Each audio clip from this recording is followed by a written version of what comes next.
America's #1 funny man. What? Hey!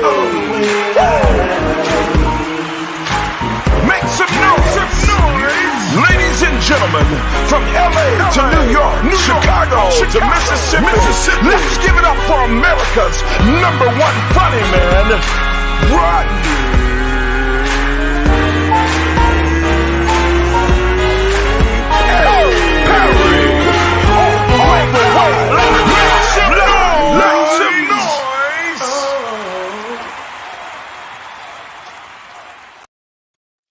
What up, y'all? It is time to make some noise. It's your boy, Rodney Perry. You're tuning in Rodney Perry Live, coming off of Memorial Day weekend. The time when people get together, families, barbecue, fellowship. But it's also a time to remember our fallen soldiers. Blessings to you and your family if you have that situation. I served in the United States Navy for 8 years, and I have lost some friends along the way. So blessings on this Memorial Day weekend. Mad love, mad respect, all the good folks out there. In I don't know, what are we on? Are we are streaming? We're TV. We're radio. We're everything. We're Media Room 360. How about that? Amir A-Rock Sealy is joining us. Blessings to you, my brother. I feel like I'm yelling. What up, Kayla? Welcome. Thank you for tuning in today. My name is Rodney Perry. We're going to get this show underway. The name of the show is Rodney Perry Live. My partner in crime, Miss Shani Scott, on air. Been up since 4:30. Good morning. Yeah, always. What up, Lucius? What up, Faristina? Did I say that right? Faristina Collins. Did I say that right? That's a cool name. Good morning, darling. Yeah, Faristina. Mm-hmm. Black lives do matter. Let's get this show underway. First of all, how are you, Shani? I am wonderful. Shani, my phonetics. Yeah. Yeah, I served 4 years in the Navy Reserve too. Oh, get out of here. You know, I actually, like, my job in the Navy I was a part of the TAR program, which we trained and administrated for the reserves. And so, you know, we were you guys' support. Mm-hmm. Yeah, good stuff. Navy Reserve. What was your rate? I was E4. I'm YN. Oh, you was I was a YN. YN3. Yeah, I was executive secretary to the Exactly. I wouldn't have it any other way. I was a YN2, and my daughter is at IT right now in the Navy, and she's a much better sailor than I ever was. Like, she is doing great. She made E5. You'll get this. She made E5 in like 5 years. Yeah, she's moving. Under 6. Yes. She's moving than me. Hey, she both of us together, all right. So I cannot wait to get this show cracking today. My co-stars, co-hosts in the building, 2 of the most awesome comics. I spent 3 days in New York last week. Thursday, Friday, Saturday. I went to Woodstock, New York. I went to the Bronx. Okay. And where else did I go, JP? Connecticut. That's not New York. Yeah.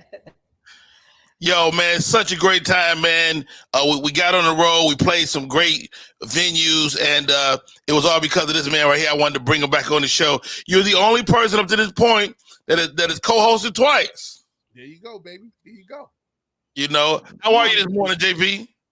A little tired, still fatigued, but you know, I'm here. I'm ready to get it popping. Let me tell you something. Honored that you came through and hung out with us like that. What up, Amir? Hey, man, let me tell you this, dog. First of all, mad love and respect to your family, your wife, your children, number 3 and number 3 or 4 and 4. 3 or 4 and 4. Such a great family, man, and they welcomed me into their home and broke bread with me, man. Just a great weekend all the way around, man. I mean, we're telling jokes. How about this? JP Justice can drive better than anybody in the world. Really? Yeah, can I drop bombs for that? Drop bomb. Come on, man. Come on. Say it again. JP Justice is a world-class driver. First of all, it's New York. Everybody drives fast, right? But can you parallel park? Left side, right side of the road. I mean, I would still be back in my car in. And tell him when I'm driving a big boy. He driving a big, what is it, Expedition? Suburban, baby. A Suburban, the big joint. With the truck on the back. Pull that mug in like it was a Tesla. Yes. Yes. Ladies and gentlemen, also joining us, Mr. Cornelius George, fabulous comedian.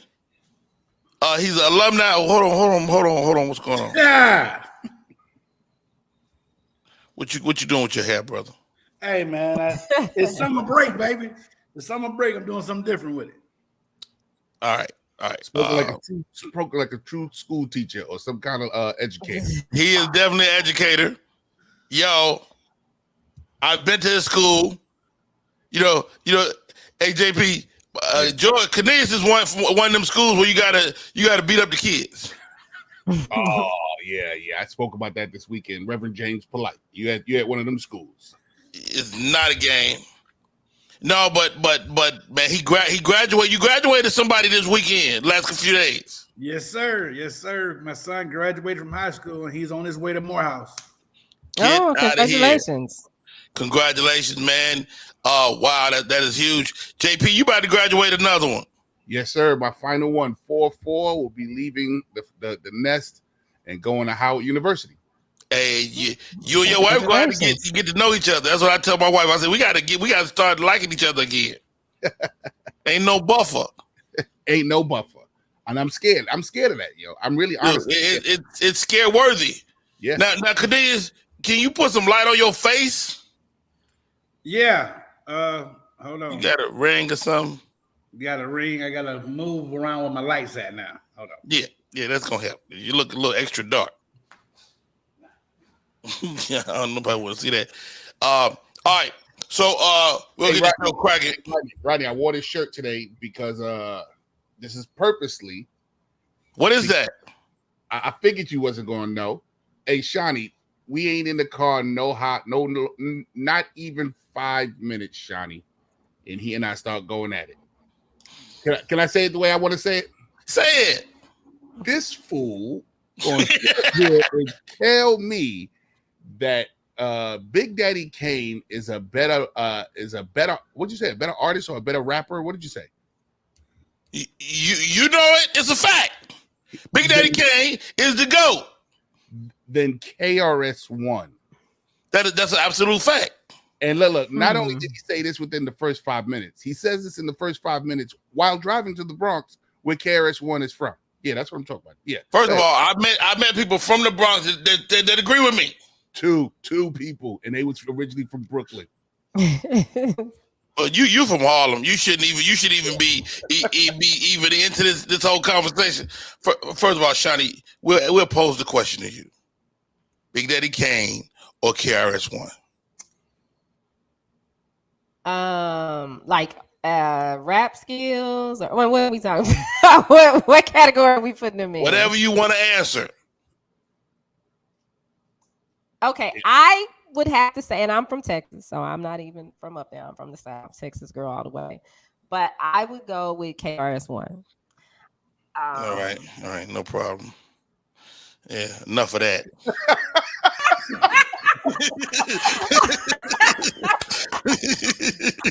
For the lyrics. Now on style, I had to get into Big Daddy Kane. Now I wouldn't doubt that. By all means, I would not doubt that. But when you talking verse for verse, line for line, bar for bar, KRS-One. I'm not gonna even get into this. It's hands down Big Daddy Kane. He won the verses. He didn't win the verses, bro. He won the verses. Hands down. He smashed KRS-One. KRS-One still on the stage. Just doing this. You doing this right now? That's what we doing. Yeah, that's what he doing. Trina said they got different styles. I love them both. Yeah. So I wore this today because I said to myself, if he doesn't know that hip hop, that part of hip hop, he's not going to know this part of hip hop. Who's that? Who's that right there? It looked like somebody from The Simpsons. I don't know. I can't see that. It's It Redman. looked like somebody. That's who? Oh, that sure is Reggie. Yeah, that's Redman. It's Redman. Redman. Mm-hmm. Redman. Yeah, he got a cartoon. Well, at one point when he was doing his albums, this was his thank you, Amir. At one point when he was doing his albums, this was his logo, and this was one of the good albums too. Thank you, Latrice. Put Latrice's comment up. I'm with you, Rodney Perry.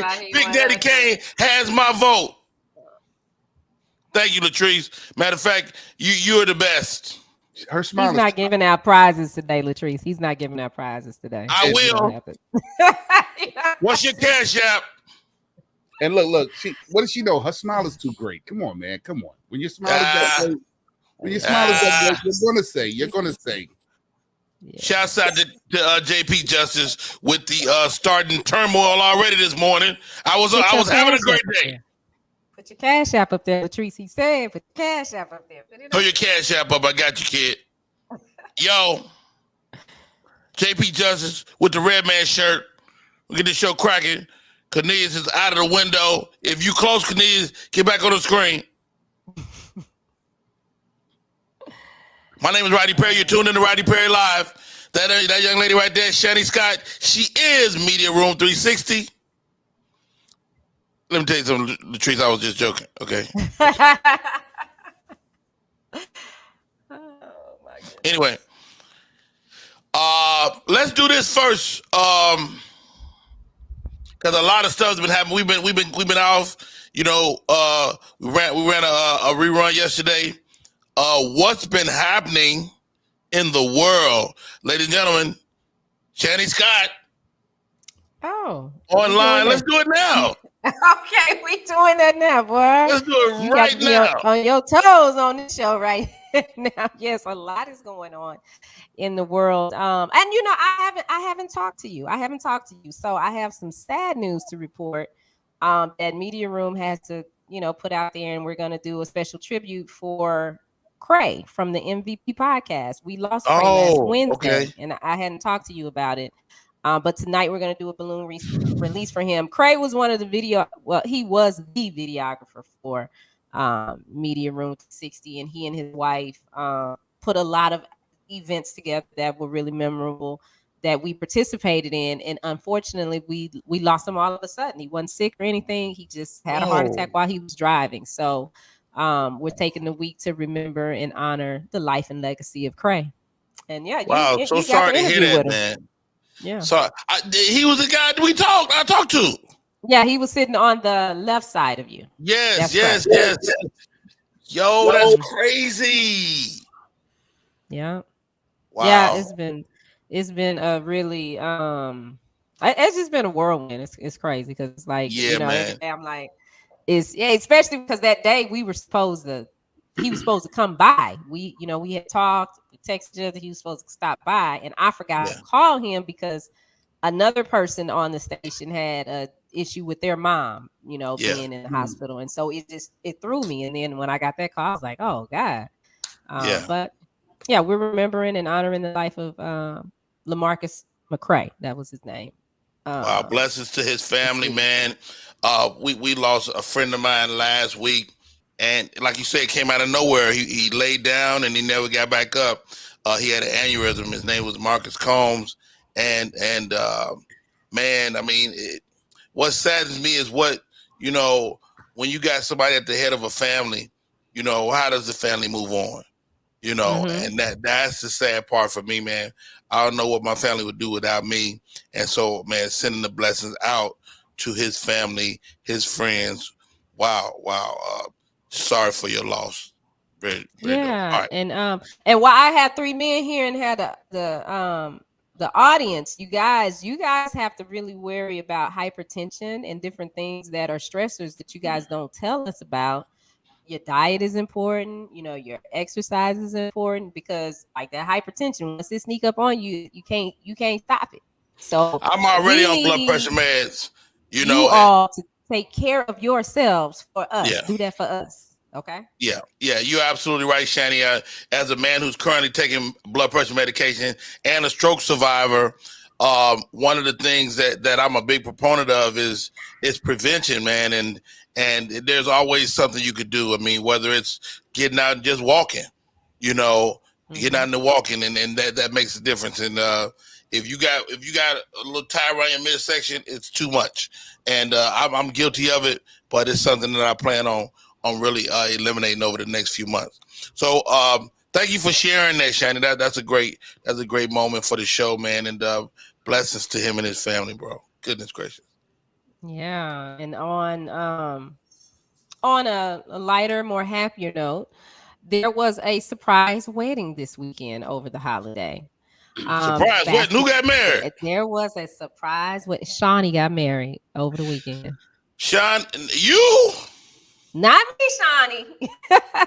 Basketball wife star Shani, Shaquille O'Neal's ex-wife Shani got married this weekend to her beau. And of course, people was the only people there to get these pictures so we could see it. So they did this secretly. He is a pastor. Everybody's like, oh, she married a pastor. Yes, she's married a pastor. She has another season of Basketball Wives coming out. However, her hubby will not be involved. She's already said he is not going to be involved. I wonder how that's going to work out. I mean, first of all, he's a great guy. I know Pastor Keon, man. Like he had me and one of my comedian compadres, I can't remember who went with me, but he brought us in as married men to talk about marriage to his congregation and to keep it light, keep it funny. And he did that particular Sunday like it was a talk show, and he interviewed us. And it was really dope, man, really funny. He's really progressive in how he approaches, church. And he's blowing up on TikTok, JP. Pastor Keon is incredible. You can hear a lot of his voice on TikTok, man. So shouts out. He's been showing Shani. They've been going to church together, and being public for some time now. So shouts out to them, man. I think they make a great couple. Congratulations. Can the church be progressive? Should the church be progressive? Yes. Absolutely. Yeah? Yes. If they can. But then what happens to some of the good qualities or some of the traditional qualities that work for the cornerstone of the family? I mean, I think that's still there. That's still there. In his defense, that's still there. Like he's still like he's not abandoning church values to be on the internet. You know what I mean? Okay. Yeah. You had some, Cornelius? Yeah, I think churches should be progressive. Let's look at the music part of it. We went from devotional and hymns to praise and worship. I think it's just moving forward with society. You still have the same values. We had the same values in my family that my grandparents and great grandparents had.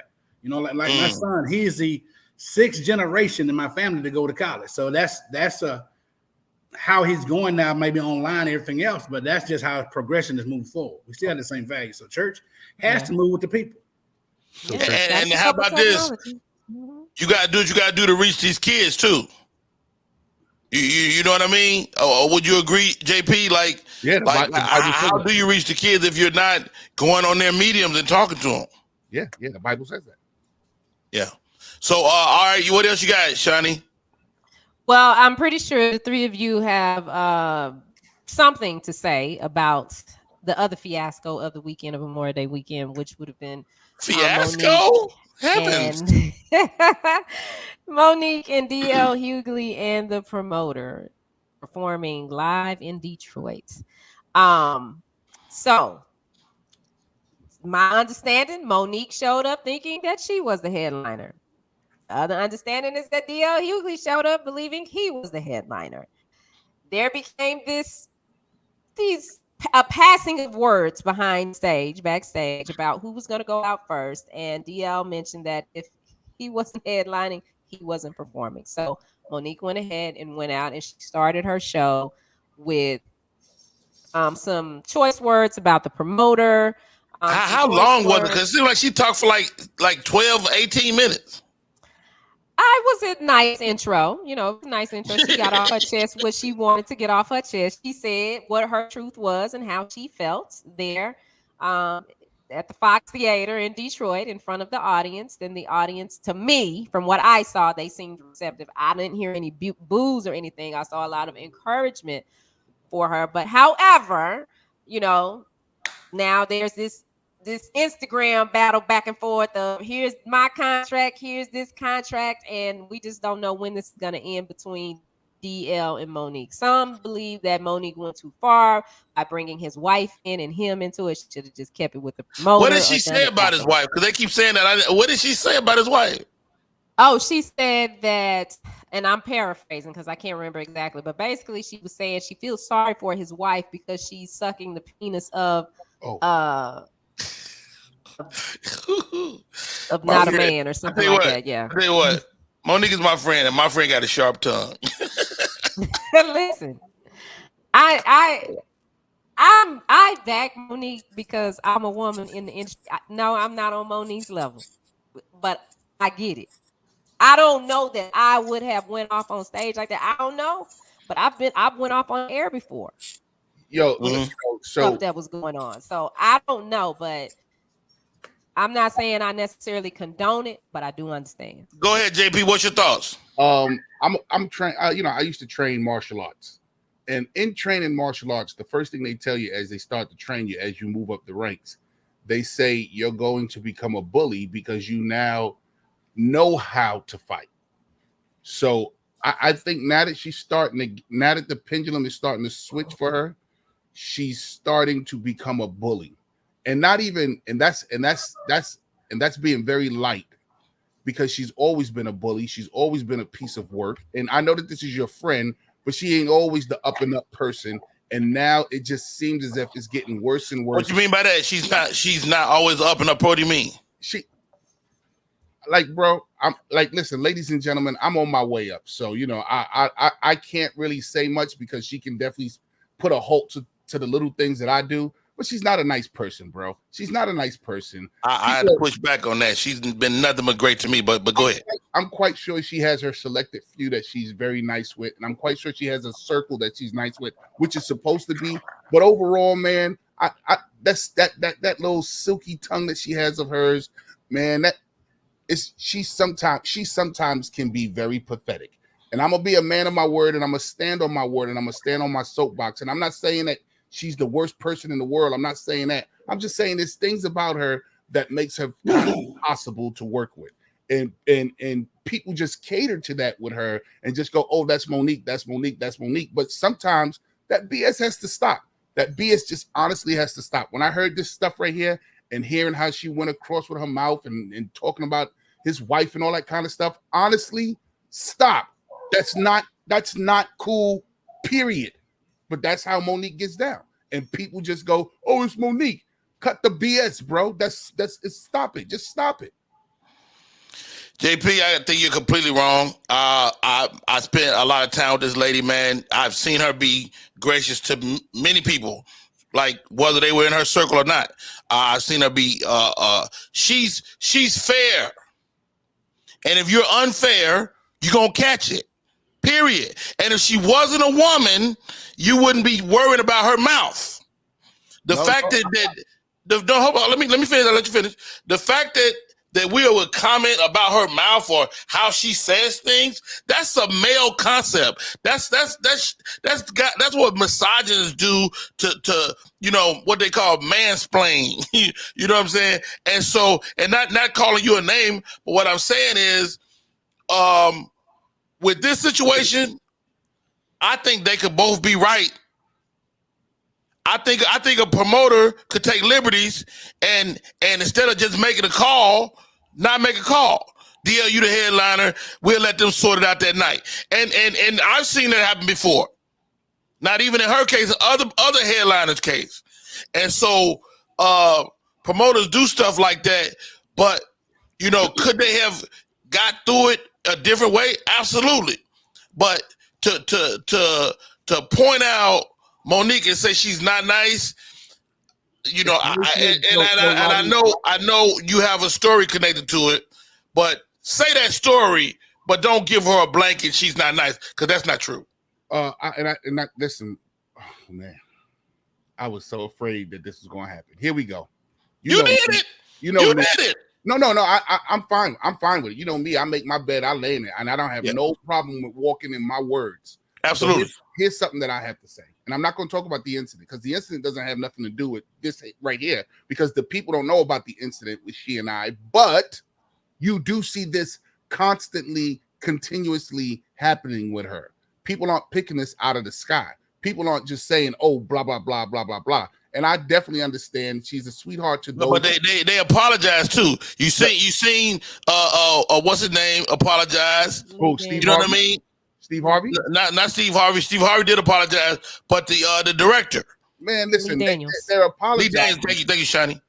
They're apologizing. But I got a question for you, JP. You say that we keep seeing this with her. Exactly what is it that we keep seeing with her? She has an unsavory attitude. And listen, I'm not saying that she's not sweet to who she's sweet to. I'm not saying that she's not nice to who she's nice to. I'm not saying that she's not a nice person. I'm saying there's a part of her. You did say she was a nice person. Okay, if I said that. There's a part of her that's vicious. It's a part of her that lashes out too hard. There's a part of her that thinks that we should be bowing down to her. And that's hold on, JP. Let me interrupt you just for a split second. The idea of her being vicious or lashing out too hard, you wouldn't assign that value to a man. I would, Rodney. I would.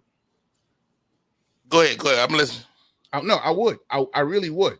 Like her characteristics don't and her characteristics isn't something that I'm saying that's a woman's blah blah blah blah blah blah blah. No, what I'm saying is that character. I started this whole thing off with saying when I was a martial artist that when we first started to train, the first thing they said to us is that we're going to become bullies, because now that you know how to fight, you're going to be, you're going to walk around with your chest out. And that's what I feel she's doing in her career whenever she gets a chance. And don't get me wrong, the arguing for her rights and her blah blah blah, I agree with it. When she did that whole Netflix things, I agree with her and all that kind of stuff. I definitely seen her point of view, and I was like, yeah, definitely stand up for your own and all blah blah blah. But we know way too many stories of her in situations. It's like Foxy Brown. Foxy Brown has not like Foxy Brown, but Foxy Brown. They're right there, JP. Cornelius, yes. Please, man. JP gave us one point of view. What's your thoughts? My thoughts is, I think it was how it was handled could have been better. I don't have a problem with the issue. The issue for me, to what I read, is with the promoters. I think they're pitted against each other, and it's the promoters, because the promoter could easily make the decision, hey, no, we want DL to go last, or no, we want Mo to go last. And because they're the one who has the contract, they're the one who paying, that's who your beef is with. And I think, okay, I get it, because I've been in situations myself that way where you just fly off the handle. And like JP was saying, if Mo knows that people are going to come at her that way, they know it's like they're trying to poke the bear. And I think sometimes we have to, okay, let's get ourselves in control and say it. Take a moment, walk away. I tell my students, walk away for a second, then come back and revisit. You can still get the same point across. I had no problem with her, what she was saying about, no, this is what it is. And then they get in their little petty beef and stuff.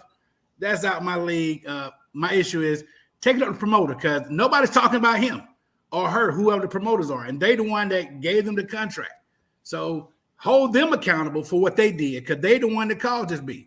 Not DL, not Monique. I saw the two different run of shows. I saw, Monique put her contract out, DL put his deal memo out, and I seen all that.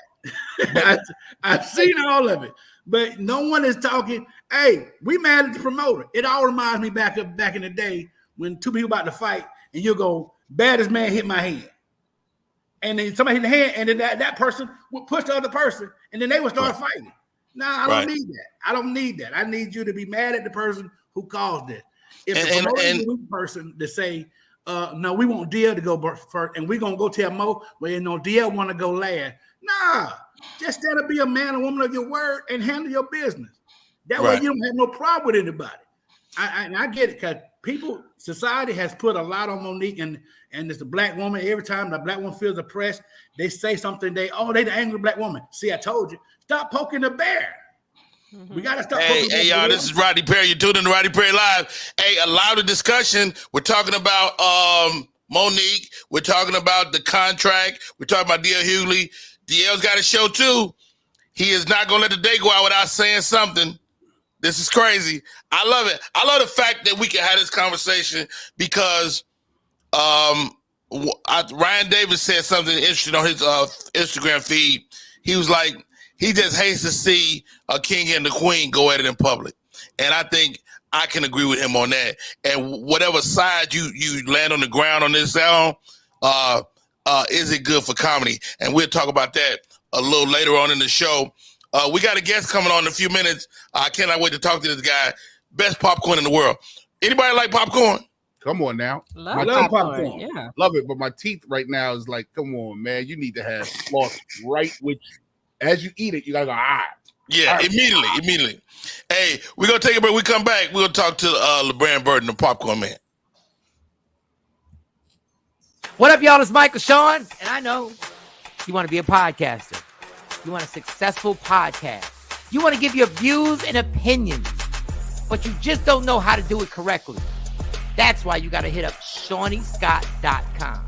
You want to be on radio, and you want to know how to build your radio career. ShawneeScott.com. She's done all of this. I've worked alongside her for years, and I will tell you the information that she can give you is on a value level that I can't even put a price on it. All you have to do is go to ShawneeScott.com.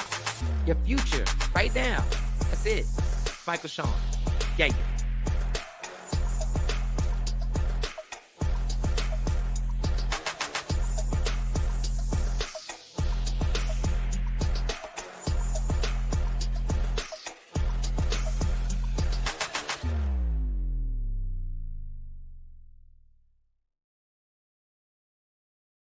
We are back in full effect. It's your boy, Rodney Perry. You're tuned in to Rodney Perry Live. I cannot wait to talk to this guy. I wish you could be me. Because being me is dope. Because from time to time, you meet a dope guy with a dope business, and he sends you a care package. Let me tell you something about Rodney Perry. I love to taste everything. LeBron hit me with a package. Pull him up on the screen, Shani. God dang it. LeBron Burton, how are you, sir? Hey, what's going on, Rodney? How you doing? Man, first of all, thank you for coming on the show. I was thinking, I said, who could be my guest today?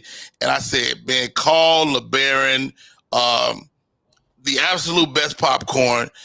Before we get into the popcorn itself, tell me about the business, bro. Man, the business is we make over 250 flavors of premium gourmet popcorn. The business itself, it started off with two brothers down there in Atlanta, two guys I grew up with in fourth grade. They turned the business over to me in 2018. We were down in Georgia, Atlanta. It was Popcorn Haven, at that time. And they did a rebrand, brought me on board. We did a rebrand. They figured out that a rebrand was starting from scratch, so they turned it over to me in 2018. 2019, I started hitting social media. 2020, the pandemic hit, and I was blessed to be able to run on to comedians like Tahir Moore, Kev on stage, Chris Powell, sent them care packages. They loved it, and then from there, I just starting to become a cornerstone for the Black community, which is where I'm trying to position the company. The website is Doing the World of Flavor?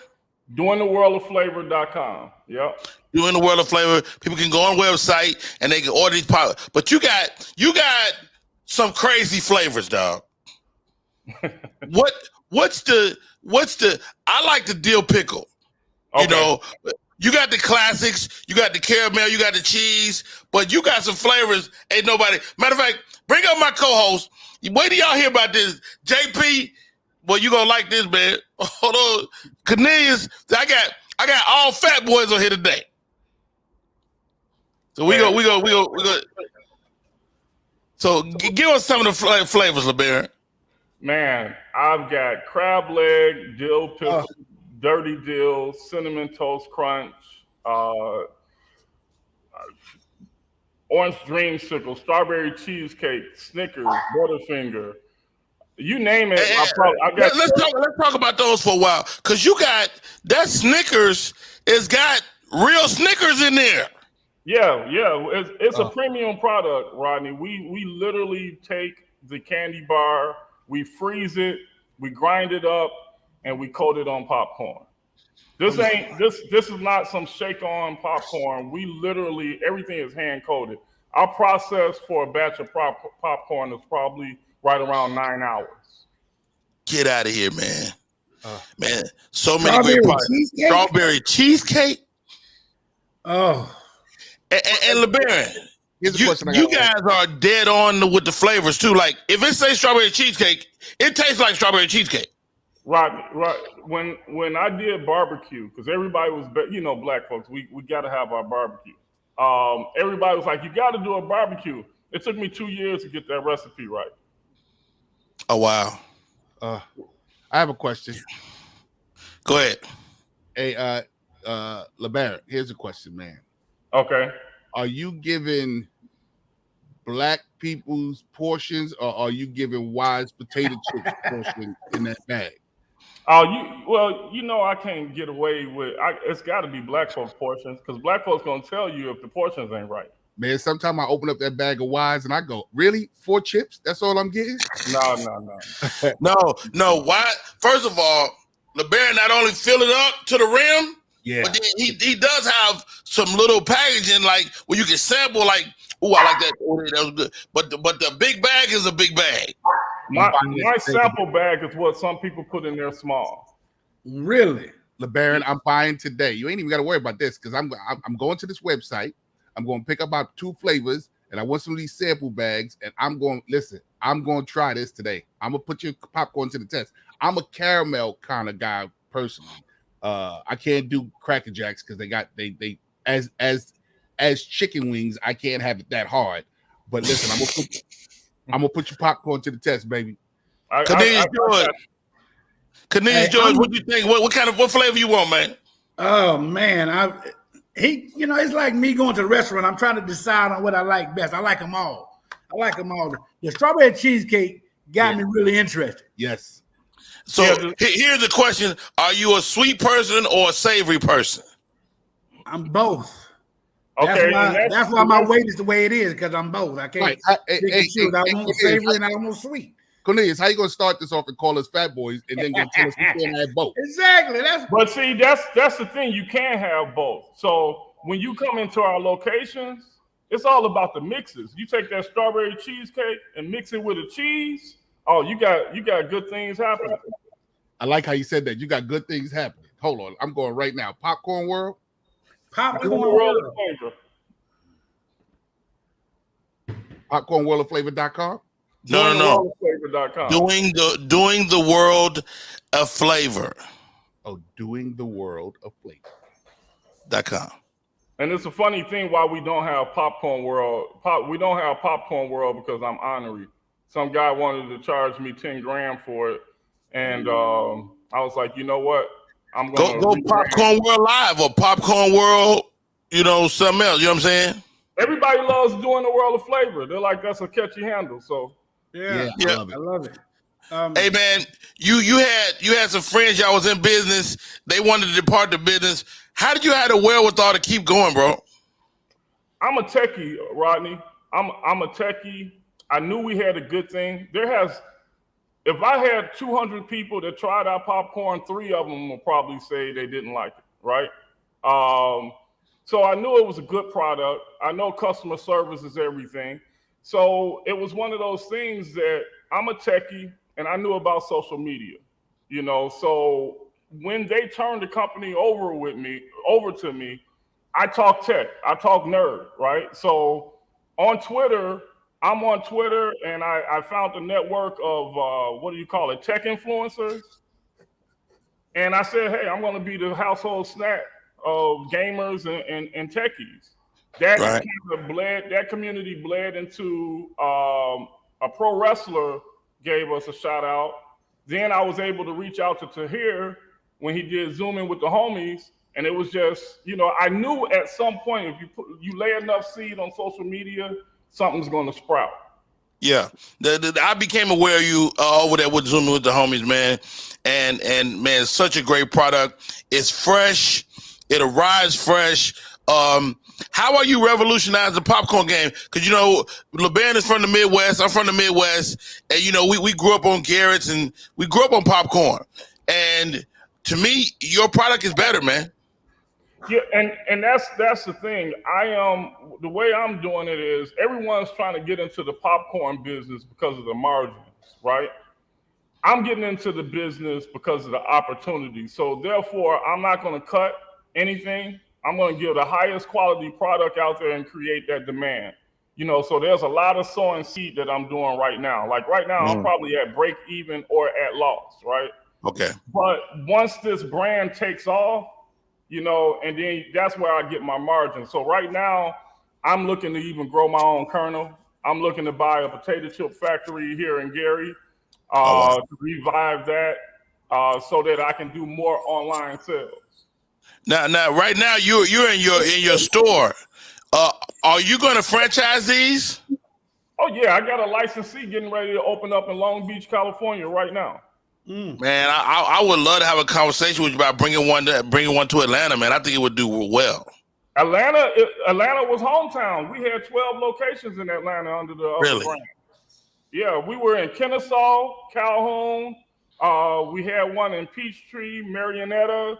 So the only reason we're not in Atlanta right now is when I took over, I shut everything down because I have this rule. I will not run a location personally unless it's within 75 miles of where I live. Oh, wow. Wow. So I'm Crab looking for legs down there. Hey, co-host, y'all got a question for LeBaron? Yeah, I have a question. I'm on what about fundraisers? Because me being an educator, we're always looking for great, interesting ways to fundraise. Would that be something y'all are doing down the line? Because I know that's every flavor you're talking about now, my students and my teachers, I know they will absolutely love it. I actually, so fundraising, I do it locally. I do local fundraising. But I have another fundraising solution that we can talk about on the back channel. Like I said, I'm from the tech. Matter of fact, my fundraising solution is my $1 billion baby. That's something that I'm getting ready to launch pretty soon. But locally right now, if I have a licensee near you, you can do the fundraising. But our margins are so low that I don't think it's worth your time. My question is, I'm getting ready to click go, and I see coupon buttons. Where to find this coupon before I click this go? I'm already click go, baby. I already got my 2 flavors, and you got some almonds in there too. Woo! I think there's an influencer out there by the name of, if you put in KYMMI. KYMMY. Hold on. Hey, how about we do this, LeBaron? Give Rodney Perry Live a code. I will. Give Rodney Perry Live a code, and JP hold off, and LeBaron activate my code, and you guys can use, anybody watching, anybody listening, y'all can use my code. Definitely. To make your purchase. I'll tell you what, that code will be live within the next 45 minutes. Perfect. So before we get off the air today, we'll have a live code. Because, man, I definitely want to patronize the business, man. I don't want nothing for free. But let me tell you something.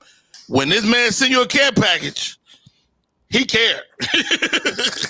You know. So do you feel the pressure to create new flavors, man? Not no more. Not no more. That's whenever I get a licensee or somebody, they're like, what about this flavor? You don't need, if you have 250 flavors, you don't do like what else? You sneaker flavor? You gonna do Nike flavor? I literally have 481 recipes. Wow. And that's not even with the mix and like your mix, right? Right, exactly. So like if someone said, do you have a banana split? I actually had a customer that came in and said, you don't have a banana split? I said, okay, let me show you something. I took the strawberry cheesecake, mixed it with the banana pudding, mixed that with the Snickers, and told him to try it. I said, does that taste like a banana split? And he goes, you know what, I'm gonna shut up. I love it, man. Cornelius, you got something? I think I cut you off. No. That was it about the fundraising, and great, because I think that's a great way for schools, especially in some of our neighborhoods, to get funds, man, and get better things. So and support. And we've been selling that little chocolate candy for 100 years. Yeah, I'm tired of that. That and that wrapping paper. Don't nobody want to buy wrapping paper. No Hey, can I say something about that candy? I'm sorry for everyone that I sold candy to, and I never made it back to get you back your candy. Wait a minute. Thank you, Rodney, for bringing that back up in my life and in my spirit. Wait, I just you never brought the candy to their house? All right, I was raised in Harlem, man, and in Harlem, we used to deliberately go to the big, expensive buildings, like the buildings that used to co-ops and all the beautiful doormen, and we would sneak in and we would knock on the door and sound so humble. We're here to sell candy for our school. Would you like to buy some candy for our school? And those rich people used to open the door and go, I'll buy some candy from your school. I'll pleasantly buy some candy from your school. And they would give us a little $10, $20. And guess what? I love it. This is Rodney Perry. You're tuning in to Rodney Perry Live. We're talking to Mr. LeBaron Burton. He is the Popcorn King. The name of the website, doingtheworldaflavor.com. Order your popcorn today. LeBaron, any final words before we get out of here, man? Hey, I appreciate the opportunity, Rodney. I do have one flavor that I am working on that I'm determined to get, and okay. I'm going to do this one for the culture. I am about 85% there. Collard greens. I don't want. Let's go through a list of flavors we don't want first. For you. You hit the drum roll. I do not want no damn popcorn chitlins flavor. Neck bones. I do not. You don't want no neck bones? You don't want no neck bones? No. I do not want neck bones. No. Go ahead, JB. I do not want Black Lives Matter because that tastes like a bunch of sneakers and walking out. Hey, it tastes like oppression. I don't want. What else? What flavor? Everything else. Okay, so you got a new flavor coming down the line. Okay, no liver. You right, Michelle? No mayonnaise. Don't come out with no mayonnaise flavor. Well, hold on, brother. Don't say that because it could be Miracle Whip. Miracle Whip is incredible. But see, Miracle Whip is salad dressing. Right, that's not mayonnaise. Okay, oxtails. Don't want oxtails. What? No oxtails. Yep. All right, LeBaron, give it to us, man. What's coming down the pipe? Collard greens.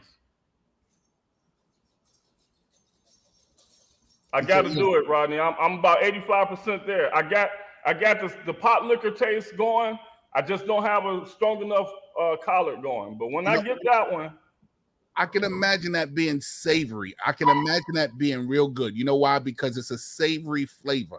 If you can do dill pickle and people can enjoy dill pickle, then why couldn't they enjoy collard greens? Now, here's the question: cook with pork or cook with turkey? Oh, it's going to be smoked meat, smoked turkey. You know, I got to have that hickory taste will definitely pop the flavor too. What about a Mad Dog 2020 flavor? Yeah. Wait a minute. I mean, if we're gonna do it, let's go. I mean, you forgot if we gonna do it. Segment. Hey, okay, I like that. Cause what other flavors could we do? Toothpaste, and just knock it out. But to the toothpaste be yellow, so it make your teeth yellow, but it also tastes like toothpaste. I'm not mad at toothpaste. You got a fried chicken flavor. I got a chicken and waffles flavor, and I got a chicken pot pie. cheap soda flavor, CNC cola. Fago Cola. Oh, all right, Hennessy and guys. Coke. Oh, that probably we would look. Take those Pop Rocks. I want some popcorn that tastes like an argument, so me and my wife can eat the popcorn instead of arguing. Hey, LeBaron, I can't thank you enough. I cannot thank you enough for coming on today, man. His name is LeBaron Burton. He is the COO. The website is doingtheworldofFlavor.com. You can order there. The name of the company is Popcorn World. Man, I can't thank you enough for coming on, bro. Thank you, Rodney. I appreciate the time. I appreciate the opportunity. Man, love, man, respect. Yo, appreciate you, LeBaron. Hey, come back up, Miss Shani. Hey, Mexican corn flavor with all that stuff on it. Oh, the corn with the Mexicans. Or have you ever had? Hey, LeBaron, have you ever had the sausages wrapped in bacon? I do have a bacon and sausage. I have an Italian sausage. I do have a tahini. I don't have the Mexican corn, but I do have a tahini. I like that.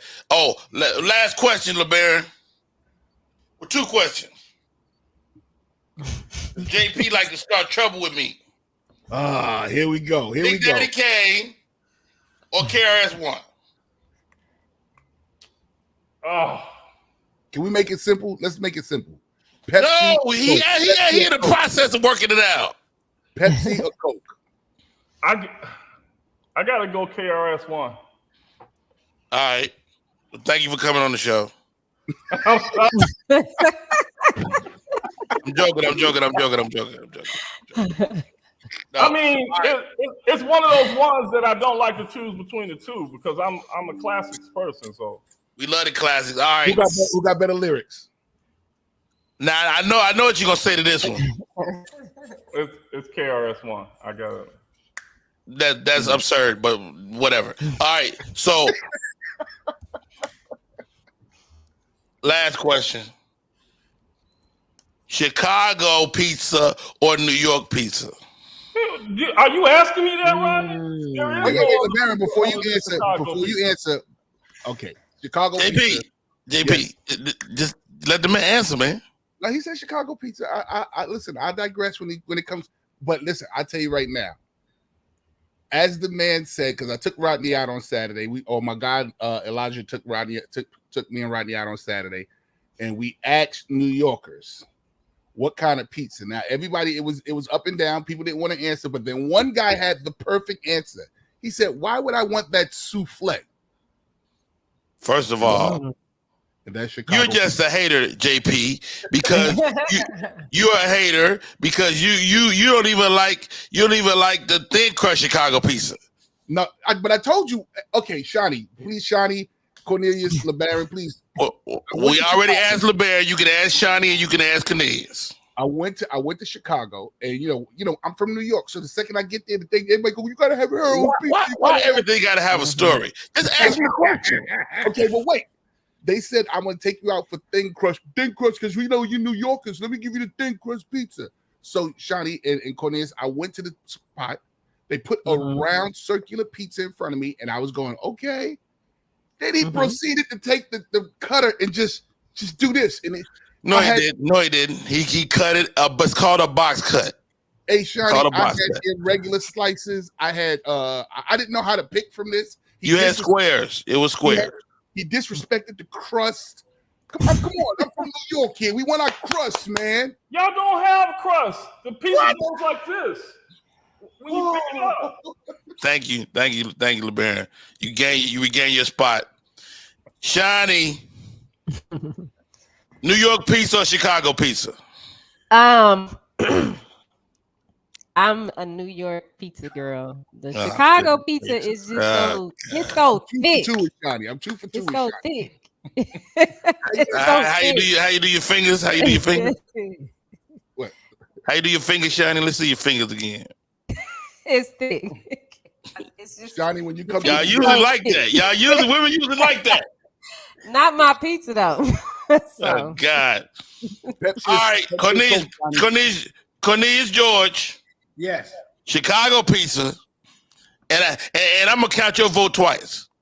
Chicago pizza or New York pizza? Chicago pizza. Yeah, I had to go with Chicago out of the two. But I'm from the South, so it don't even matter to us. See, he likes biscuits. He likes biscuits down there. It don't I'm even from matter the to us. South, We're from too. the South. I'm I'm from the I'm from South, Georgia. too. It don't even matter to us. We're like Domino, Papa John's, all the same, man. We don't care. Oh, wait, Latrice says New York is the originator of pizza, so you gotta give it to New York. How do I kick New York, Latrice, out of the whole situation? Oh, that's the one that I said had a beautiful smile. Thank you, Latrice. I'm going to send you another one. Oh God. Anyway, thank you, Latrice, for your comment. Much appreciated. You did say Coke and Pepsi because he's a Pepsi guy. I'm a Coke guy. Let's go around the horn real quick. Coke or Pepsi, LeBaron? Coke. What do you call it? Is it a soda or a pop? It's pop.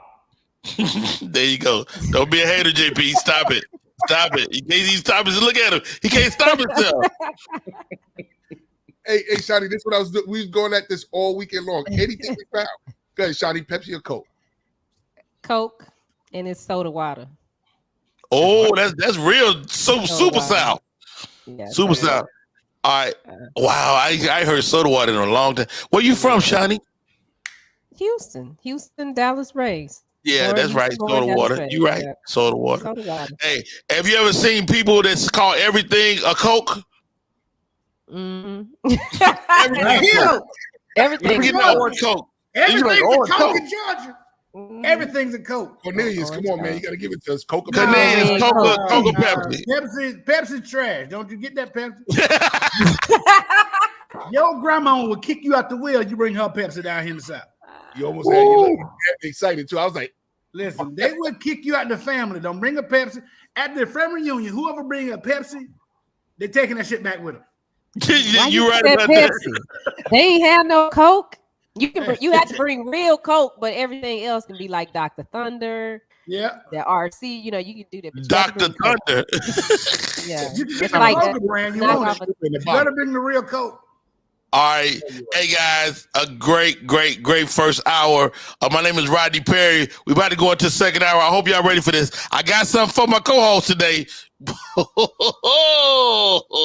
Stay right there. We'll be right back with more Rodney Perry Live. Thank you, LeBaron. Want your book or music to be published? Skip the confusion and rejections from others. Let BePublished.org publish and promote your work for less. BePublished.org handles it all, from cover design to worldwide distribution, with high quality and fast turnaround. You even keep rights and royalties. Everything was perfect. You made my dream come true. My book and CD look so good. Call 972-880-8316 now. BePublished.org. 972-880-8316. SM Marketing Communications is not only a marketing communications company. They also provide web content management, social media marketing, video and audio production, advertising, not-for-profit marketing management, and community outreach and engagement. Want to learn more about SM Marketing Communications? Call area code 314-339-7662. That's 314-339-7662. That's SM Marketing Communication.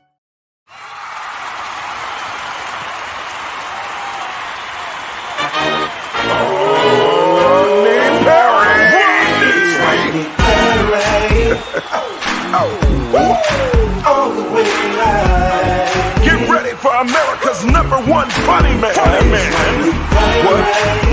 What? Hey. Make some noise. Ladies and gentlemen, from LA to New York, Chicago to Mississippi, let's give it up for America's #1 funny man, Rodney.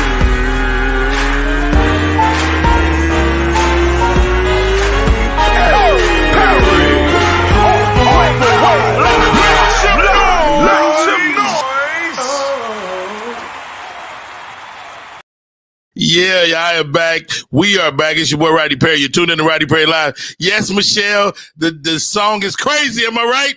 Shouts out to Rodney Perry Live. Big ups to media Room 360 for even believing in the show, to put it on the network. Mad love, mad respect. Welcome, partner in the crime, Miss Shani. How are you? I am great. Wonderful show. Wonderful day. It is a good day today, right? Yeah, I'm gonna have to order some of that popcorn though. That popcorn is good as hell.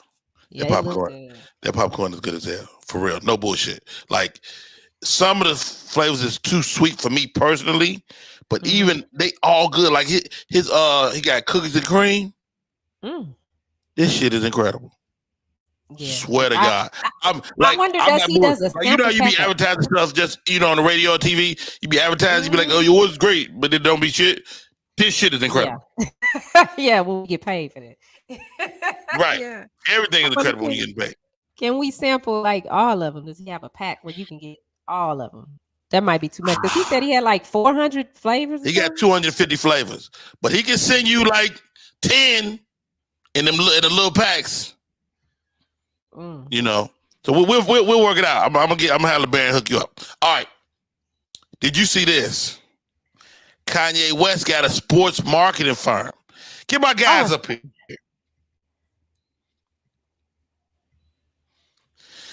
Kanye West got a sports marketing firm. Have you seen this, guys? Not at all, but I love it. No, I haven't seen it. I got to check it out. A sports marketing firm? He just signed Aaron Donald. Come on now. And he's working with Antonio Brown.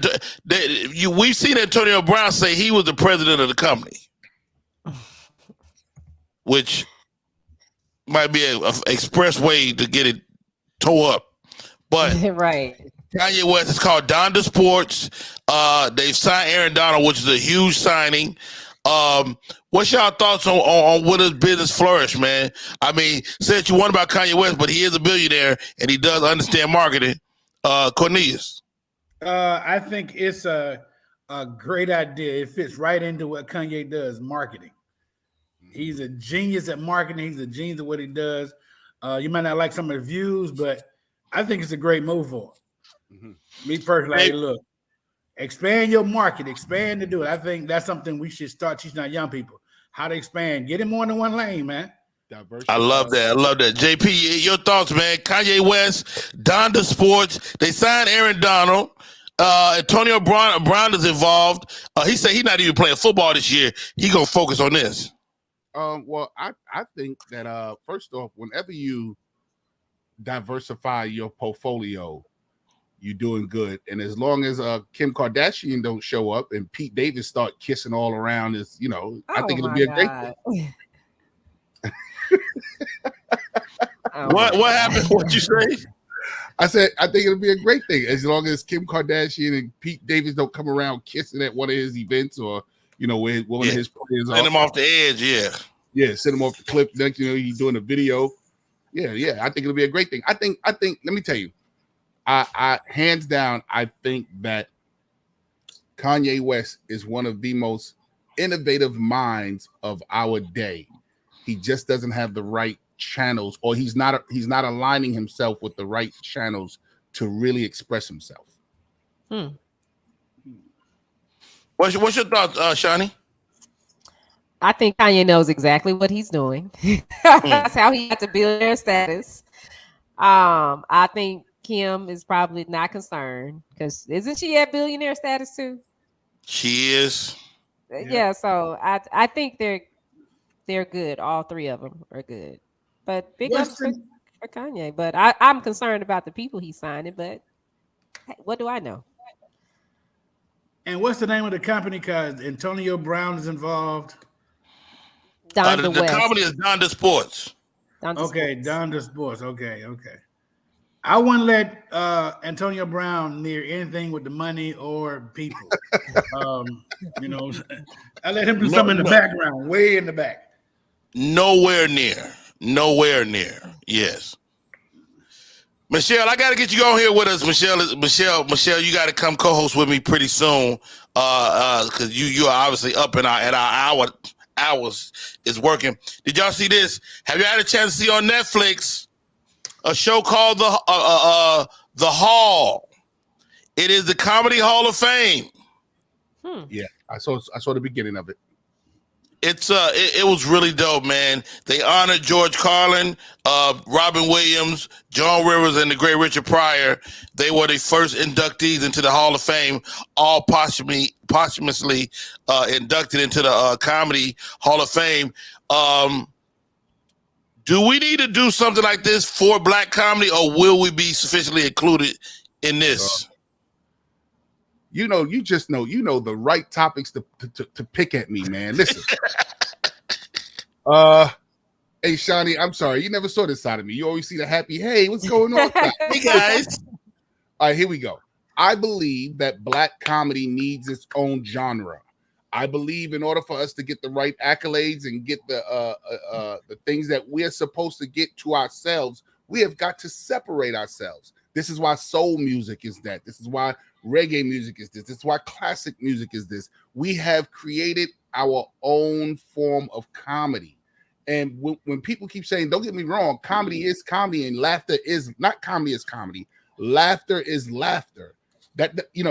When I say something like that, that means that even though I do urban comedy, Black comedy, doesn't mean someone that's not of that category can enjoy it. I don't listen to or play country music, but I've heard a country songs was like, oh, that's dope. You know what I'm saying? Right. We need to have our own genre so that this way we can celebrate what we do in our movements. You know what I'm saying? Yeah. There was a reason why Def Jam was there. Absolutely. And JP, we talked this weekend. You told me about making a conscious decision to go toward Black comedy or urban comedy. Talk to us about that, man. You made a choice to be a Black comic. Yeah. I when I first started, I started out on the mainstream circuit. I did that. Boy, I just flew in from Chicago, and boy, my arms are tired.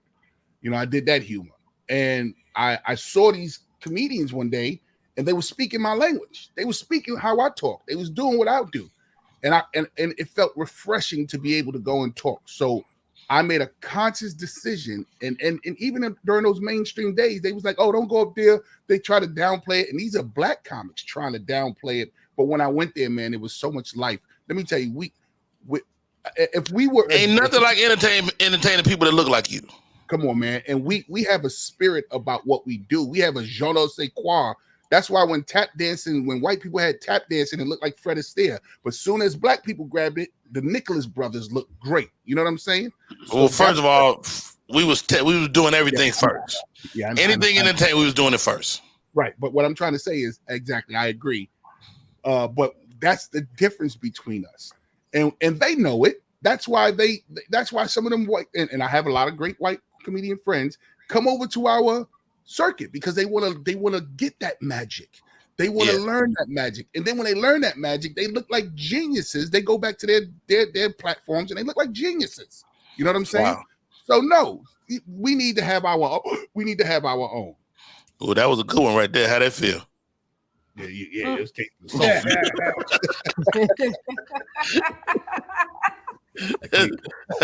I think I taste that over here. Hey, Cornelius George, The Hall on Netflix. They honor Carlin, Robin Williams, Joan Rivers, Richard Pryor. What's your thoughts, man, as we unpack that, man? It's comedy. It's the Hall of Fame. Will we be adequately represented, or do we need to get our own? I think we need to get our own. I do. I really do think we need our own because we need to celebrate us, and we need to start really looking at other people to celebrate us at sometimes. Come on now. We need to do more of that. As an educator, I make sure I teach my students all forms of history that in my classroom, whether Hispanic, Black, white, I make sure they get all of it. So they need to learn how to celebrate themselves. It's great they got Richard Pryor, but you can name at least 20 other Black comics like, hey, what about Moms Mabley? She wasn't, you only decided on 4. Mm-hmm. You decided on 4. They inducted 4. They inducted 4 posthumously for the show. Yeah. But I mean, I would imagine that there'll be some more people coming down the line, Red Fox and others. Stop right here. Everybody freeze. Popcorn World has just put the Rodney Perry a discount code live. It's Rodney Perry Live. on the site. Michelle says, Rodney Perry, why don't you create the show? Let's make it happen. Might be. Yeah. We can air it right here. I like that. Can I say something? You know Barbara Carlisle? Barbara Carlisle? Yes. Mm-hmm. Her sister, Janie Davenport, was a big-time New York comedy promoter here in New York when comedy first had its boom. And she had the Black Comedy Awards like easily 10, 15 years ago. And it was a big thing. And comics flew from all around the country to come to the awards. I heard they're about to do another one soon, too, that's what I understand. They'll bring it back. Need to bring it back. Need that. I mean, it's so many people that we need to honor and celebrate. I feel the same way about HBCUs. I feel the same way. Hey, what are we doing? Let's celebrate. Let's go back to them.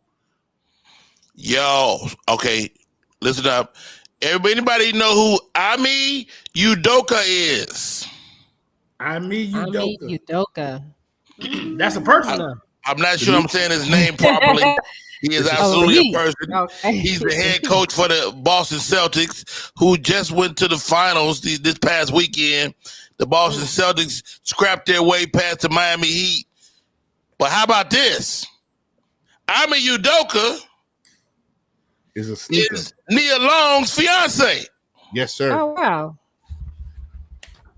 Who don't love Nia Long? All right, Nia. All right.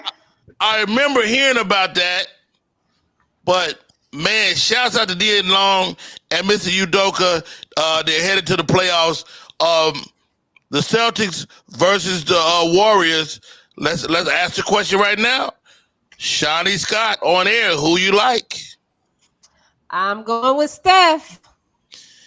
If you bet against Steph, you might get your damn feelings hurt. Cornelius George. Hey, I'm going with Steph. I got to. Ooh, I know this man is never. He would never say Boston Celtics for no reason. But I'm gonna ask him anyway. JP Justice. First off, I want to let you know that what was his name again? Udoka. Udoka. And Nia Long, they've been together since 2005. Had a child in 2011. I did some topics because I say I'm coming on. He did some research. Yeah. So here we go.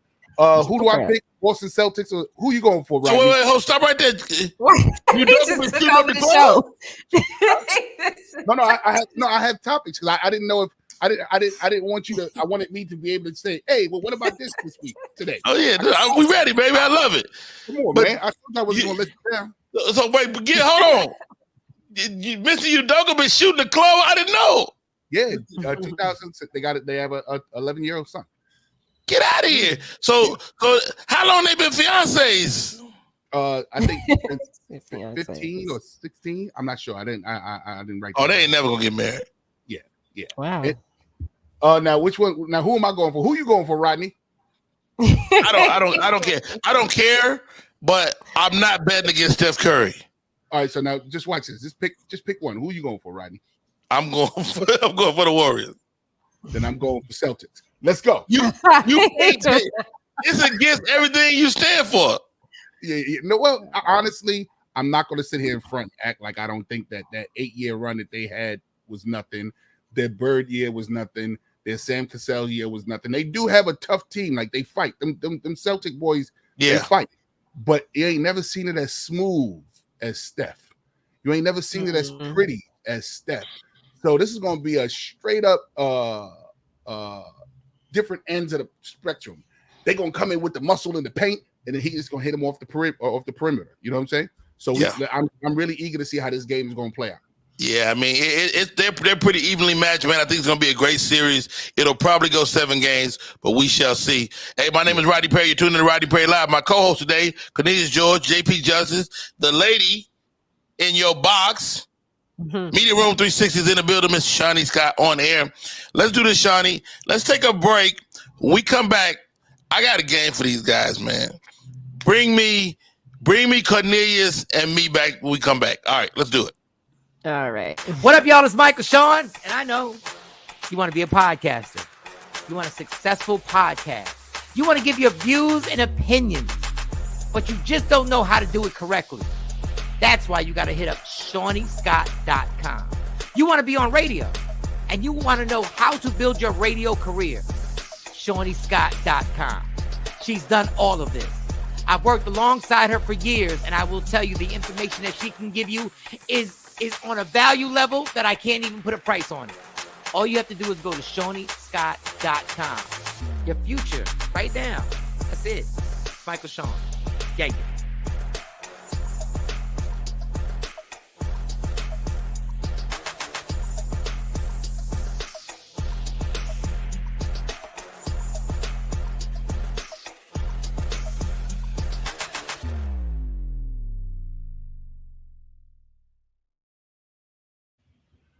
What up, party people? It's your boy Rodney Perry. We are back in full effect. Share the screen with my homeboy. He's in the building. Yes, sir. Hold on, let me do this.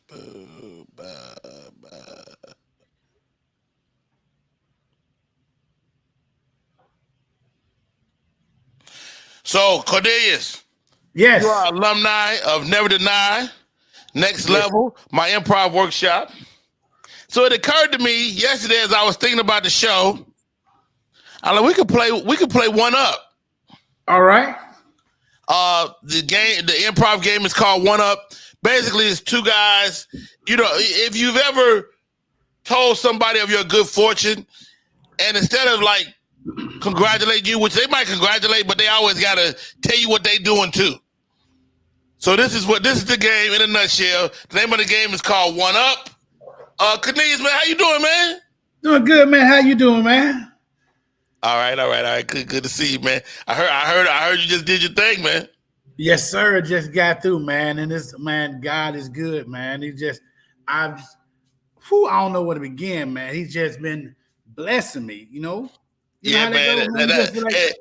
That's how God is. God will bless you. You know what I'm saying? Yes, he do, man. I mean, yeah. You know, it's crazy because I just talked to him last night. I just talked to God, man. We had he told me he got some other blessings coming your way. Oh, really? Oh, man. It's good to know, man. I can use them all. Yeah, man. I can use them all, man. But like the first thing he did, man, he blessed me with my own food truck. God gave you a food truck. Gave me a food truck. You know what I'm saying? I wasn't even asking for it. You know what I'm saying? Sometimes the man came by and just dropped it off, man. So God, knowing how much you like food, gave you a food truck. How much I like food.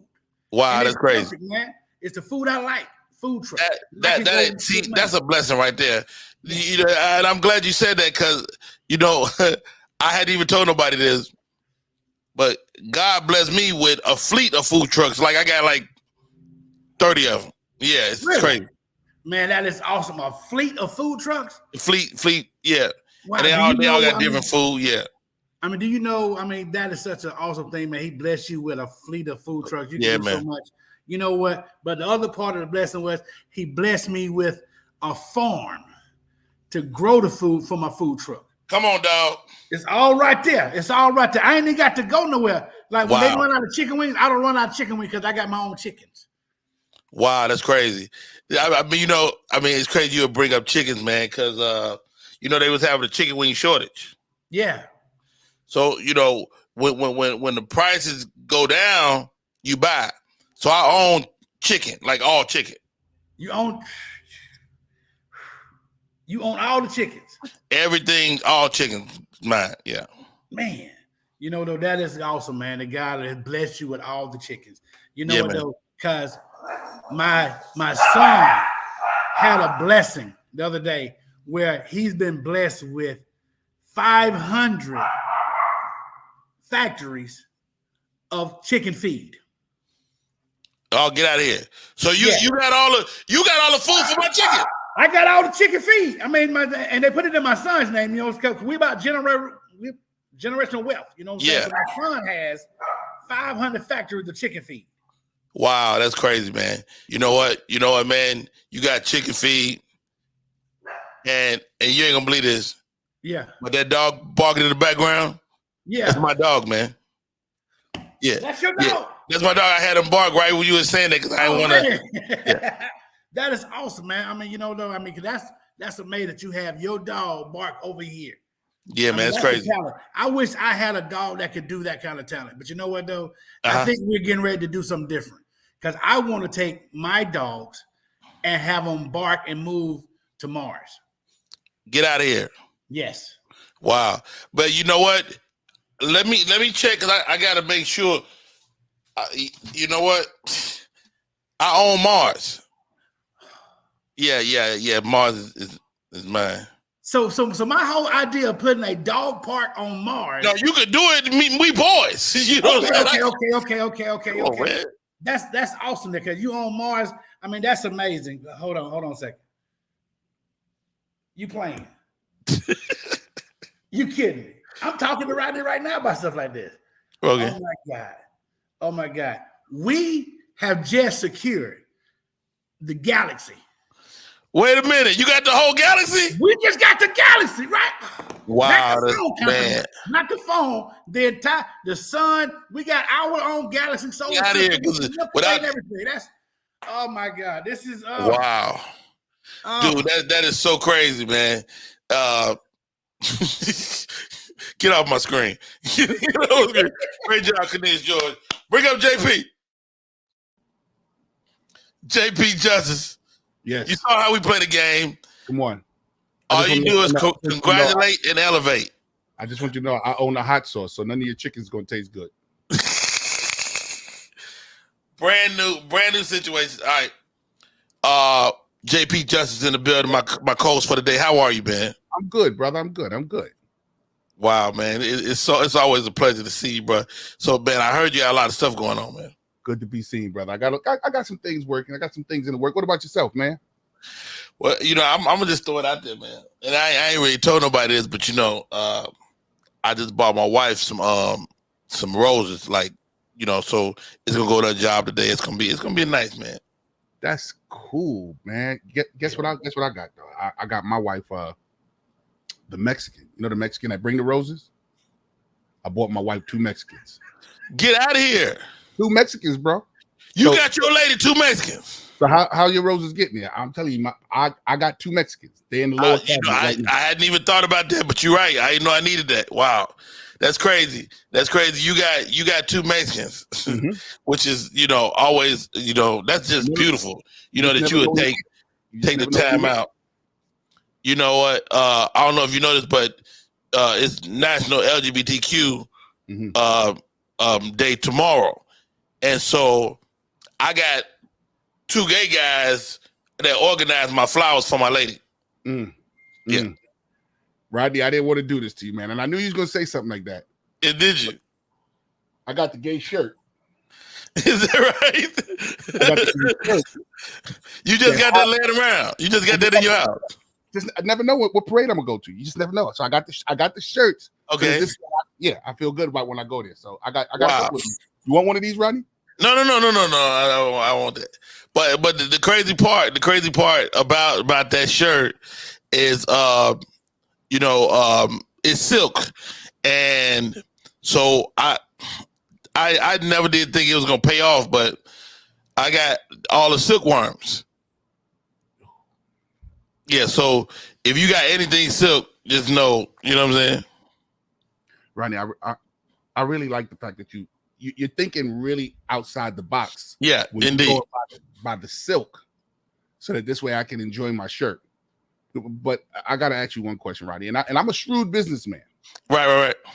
How are you spinning that silk? What you mean? Don't make a difference. How are you spinning that silk to get that silk out of that worm? I just got the worms. I wasn't even thinking that far ahead. I bought the machine. You got the silk spinning machine? I got the silk spinning machine. So that's great.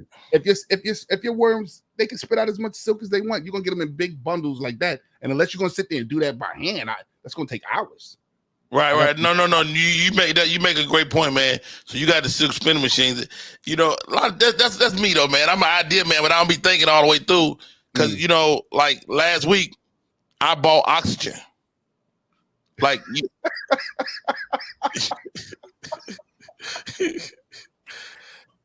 I said, nigga gonna have to breathe, you know. So hey, bring everybody up, Shani Scott. Bring everybody up. Good job, guys. Yo, this guy said, I bought oxygen. I'm sitting there going, well, you can't get no higher than that. You definitely can. Bought the Mexicans. I got 2 Mexicans right here in the lower cabin. Hilarious. Hey, I got a couple of questions, Rodney. Here we go. Sure, go. First off, in case no one knows, do you know what the number 1 movie was this week? No. The number 1 movie this week. Oh, it had to be. I tell you what it was. Top Gun. Top Gun, and it beat out Pirates of the Caribbean. Pirates of the Caribbean. The Pirates of the Caribbean. They got a new one. No, at World's End, it 157 for Top Gun, and 153 for Pirates of the Caribbean. But this is the same thing like when Top Gun came out originally. It took box office hits. So here it goes again. So that's the great thing. So I saw some reviews on the movie. They say the movie is excellent too, man. I haven't seen it, but I want to see it. I want to see Top Gun. They saying it's phenomenal, bro. They saying that you got to see it in the big screen. They saying that today's technology. They trying their best to get us back to the movie theater, but my screen big enough. If I get that, if I can find a way to play it in my basement, I'll play it. Yeah. I agree. I'm not too keen about going and sitting in the room with a bunch of like 300 people. And you really? It's not that. I just like watching movies here. Yeah. I'm sorry, Shani, I cut you off. No, it's not that many people going to the movies actually. Like, and we're gonna watch the old Top Gun first, all of us, and then we're gonna go watch. I agree, Shani. I have not even seen the old Top Gun. Now, Shani, you got Studio Movie Grill in Texas. That's my spot. We go to Alamo. Alamo is like Studio Movie Grill, but it's the theater that's right down the street from my house. There you go. And only one person gets to stand at the end. Is the food good? The food is good. They don't have snacks though. That's the only thing. So I have to take the snacks in there. That's a black people thing though. That's very ghetto, Shani Scott. That is very well, not really. Look, hey, here we go. we just got the popcorn hooked up. So let's bring his popcorn in there. Yeah. So wait, so the Alamo, do they have food? Alamo Draft House, yeah, they have food. They have a full bar. They have food, but they don't have snacks. They don't have popcorn and candy. They have popcorn. They don't have candy. What type of see little shit like that? Little shit like that to make me not go. It don't bother me because I go to Dollar General and get my dollar candy. Come on, Cornelius. Come on. Yeah, you go in and it's okay. And then the other reason why we like going to Alamo, the way they have the chairs for the disabled community. So he doesn't like to sit. He doesn't like when we go places, he gets out of his chair and sits in the chair. So their chairs move. We can, everybody can sit in the seat. All right, what else you got, JP? The only thing wrong with Dollar General candy is like a day over the date. So like, Mike it's old. It's old. It's old. Your Mike and Ike's feel like good and plenty's. All right, cool. All right. Also, hold on, JP. Well, what you got? I'm sorry. Chance the Rapper, Anita Baker just did a big announcement. Hold on. Chance the Rapper and Anita Baker did what? Okay, Anita Baker has a residency out in Las Vegas, right? Right. And she just gave this big shout out to Chance the Rapper for being instrumental in helping her get her masters and her music back and her rights. Really? Yeah, that's pretty cool, man. That's huge. What did he do exactly? Do you know? Well, no one knows right now. Like she just says, he was instrumental. So, whatever part he played, being that he has his influence. Right. He helped out our OG and got her back her music. Wow, good for you, Chance the Rapper. That's huge. Hey, how about this? That's sweet love right there. Ooh, sweet love. Yeah. We went over a lot of people's heads. You know that, right? Oh, I'm an old man. Go ahead, give me what else you got? This weekend was a big weekend for my man, Mr. B. Brown himself. Bobby Brown. You actually listen to Bobby Brown in your vehicle. Come on, man. I listen to New Edition whenever I can. Me and my wife was well, never mind. Listen, that's a little bit too much. Please stop talking that. Yeah, because Sophia will bust in this door and have my neck. But listen, big weekend for Bobby Brown. His autobiography on A&E, I think it was, came out. But this is the part that I want to talk. This is the connection, the 6 degrees of separation. So Bobby Brown, during the documentary, he went back to his old barber who invented the Gumby. Right? The haircut. Right. It was an accidental cut that they did by mistake, and they decided to go with it. Well, that barber is my barber. Shout out to my man, Mr. Diddy Mo. Okay. I just wanted Diddy Mo is the barber of the superstars. I just wanted to give that Wow. plug. Diddy Mo, I love you, bro. Yeah, That's you. I thought you were gonna say Bobby Brown finished the dance routine from start to finish. There'll never be a whole complete dance move by Bobby Brown ever again. Hey, He yo. makes fat people feel proud though. Like at least he's starting. At least he's starting somewhere. Hey, gentlemen, the name of the show is Rodney Perry Live. It's time for my next guest. I'm going to pull y'all out. I'm going to take a quick break. When we come back, we're going to talk to Tony Award-winning poet, Miss Georgia Me. Oh, my God. Let me tell you something. When y'all, and get y'all questions ready because I'm going to bring y'all in to talk to Georgia Me as well. I'm super excited, man. This is my friend. It's Rodney Perry. You tuned in to Rodney Perry Live. SM Marketing Communications is not only a marketing communications company. They also provide web content management, social media marketing, video and audio production, advertising, not-for-profit marketing management, and community outreach and engagement. Want to learn more about SM Marketing Communications? Call area code 314-339-7662. That's 314-339-7662. That's SM Marketing Communications. What up, y'all? I took a little drink of water, but that ain't gonna stop no monkey, no stop no show. It's your boy Rodney Perry. You tuned in to Rodney Perry Live. When I decided to do this show, it was a few people that I know I wanted to talk to, and this lady is one of them. Shani, let's play this piece. This is the piece when I met this lady, she did this piece. And I became an instant fan. I have her album. I listen to it still to this day, all the time. And some of y'all are out there too, still. Whenever you're ready, Shani. Holding it down for a city from the ATL. Y'all know her well. Please give it up for Georgia's own, Georgia Me.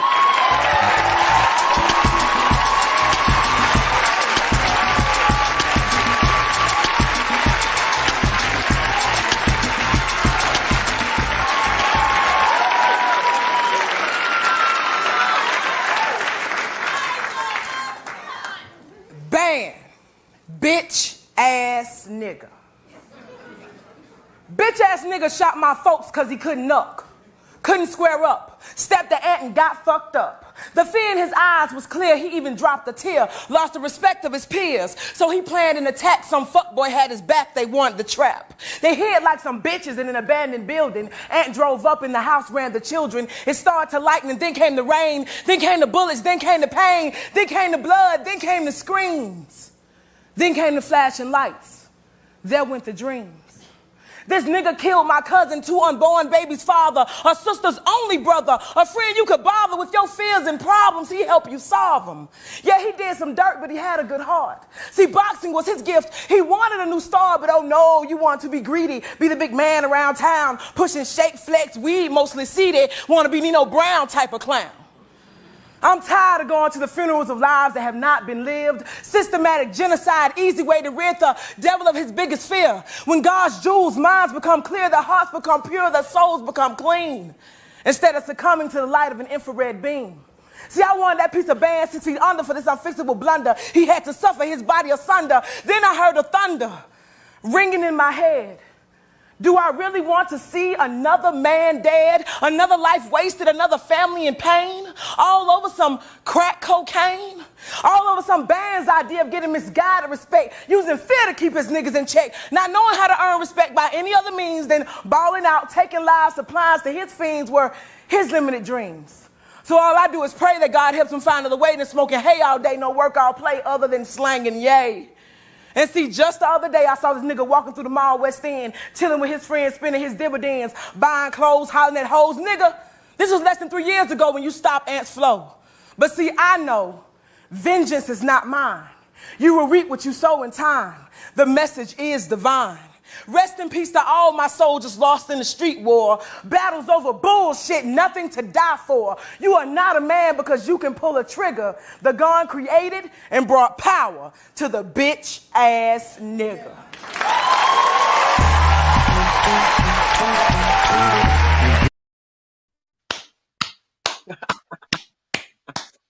Yo. Ladies and gentlemen, joining us today, one of my closest and dearest friends. I cherish the day I met her. I bought her CD, and that was the first thing I heard, right? And I would listen to it maybe another 1,000 times. How are you? I saw you as the poem was going, reciting it.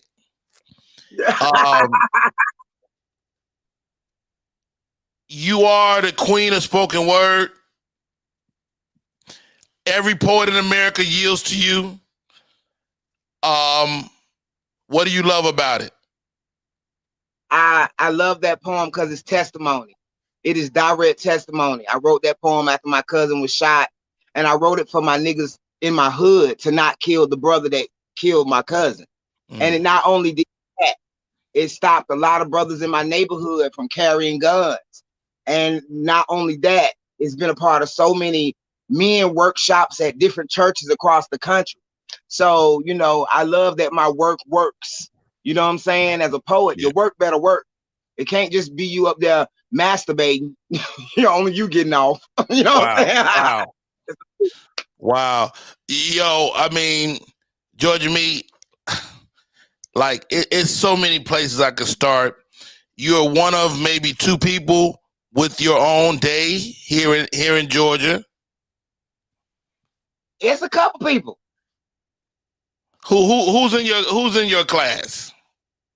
Well, I know Ludacris has a day. Yes, Ludacris has a day. But there are also other poets who have days. Not in Atlanta. Teresa, oh God, I forgot her last name. I can't think of it right now. Not Songbird, but Teresa out of Decatur. She has her own day. This brother in Augusta named Sleepy, he has his own day. And this sister in Columbus named Grand Beauty has her own day. So I have to acknowledge the poets that have their own day. I love it. Now, I have my own day in Atlanta, College Park, East Point, and Fulton County. Just got to make that clear right quick. Hey, and your day is much more than a day because it's a week. It's a week of festivities. It's a week of showcasing spoken word. How do you continue to guide the people that do what you do? Because you're a beacon of light for a lot of them. I'm blessed with vision. I've always had a vision way bigger than what people have ever seen for poetry. I've always seen it on the biggest stages. I've always seen it as a staple of art and culture in our community. It's just not respected yet or even recognized how it should be. But I'm grateful that I have this vision because if I don't do it, who's going to do it? And then at the same time, because I am doing it, I inspire others to do variations of it. You feel what I'm saying? Got it. So as long as it just get bigger and people get more exposed to great spoken word, not that poetry shit. You remember when I met you and you was like, oh, I thought this was good. Now you know what great is. You feel what I'm saying? So I just want people to understand that there's a difference and that there are levels to this shit. Just because your cousin do poetry don't mean she Georgia Me. And don't disrespect the work that I've done over 20 years. That's what it's about. Because other genres, if they have longevity like that, they're revered, respected. But I can't say nothing when BET don't call The Last Poets or call Mama Sonia or call Jessica Care Moore or Saul Williams or people, my contemporaries, Sonny Patterson or Black Ice or Emerald Green or Red Storm or Abyss, because they don't know. You know what I'm saying? Somebody said, well, I'm going to be next Thursday. I'm going to be at Poetry Uncut at Apache, hosting a mic so these people can get this money. I'm always serving the community. So many big shows I got, I'm everywhere. I'm in Colorado Springs this weekend. Juneteenth weekend, I'm in Augusta and Miami. So just check me out. How do people check your schedule?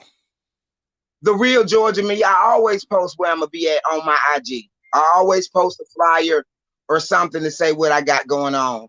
So if you want to know where I'm going to be at, and I got a lot of events coming. So yeah, but I love doing my festival every year. I love curating shows where people can get a real taste of great spoken word. My thing is, you might not know what you like. Let me present to you some options. You feel what I'm saying? Yeah, So absolutely. be your cup of tea. But Abyss might be your whole cup of Hennessy. You know what I'm saying? So that's how I look at it. Man, I love you on so many levels, man. You have educated me on politics. You've educated me on our voice as Black people and keeping it strong. What's important to you right now? Black people loving themselves fully, and I'm tired of worrying about the ones that don't know their divinity. Everybody can't go, so I'm sick of my people, the righteous people, thinking that we outnumbered. I believe there are more righteous people than there are the demons, but I believe that the righteous people have decided just to fall back. No, we are warriors for God. So I need all the people with good sense, and we got to quit acting like everybody got good sense. Everybody wasn't in the A group. Let's keep that real.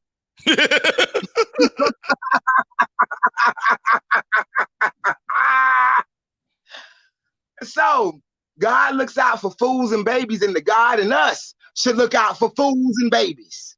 Yeah. Period. We got to recognize our divinity and stand up to it. And everything matters to me, Rodney. You know that. You know what I'm saying? Everything matters to me. I just want us to love us without apology, all aspects of us, but don't condone the bullshit and the things that are not of God, the thievery, the murder, the worshiping of idol gods and things and materials. I'm from a soul people. I'm of a soul nation. There's no coincidence that Black people are identified with soul, but we got to be accountable to that title. Not just saying we the chosen people and not doing anything. So yeah, us getting right and loving each other. I'm just looking out for the Black people that love us. That's it. Wow. We showed the piece of you on Deaf Poetry Jam. That led to Deaf Poetry Jam on Broadway, which led to you getting a Tony Award. It's a thing that people will never touch. Do people acknowledge that? Like, do people give you the respect that you deserve? I'm sorry. You know what people think about a Tony? They be like, who Tony? That's how they be. They don't care. They don't care. Why like, not, Georgia? Me? Why not? I think because our people just over the past maybe 10 years even acknowledged Broadway.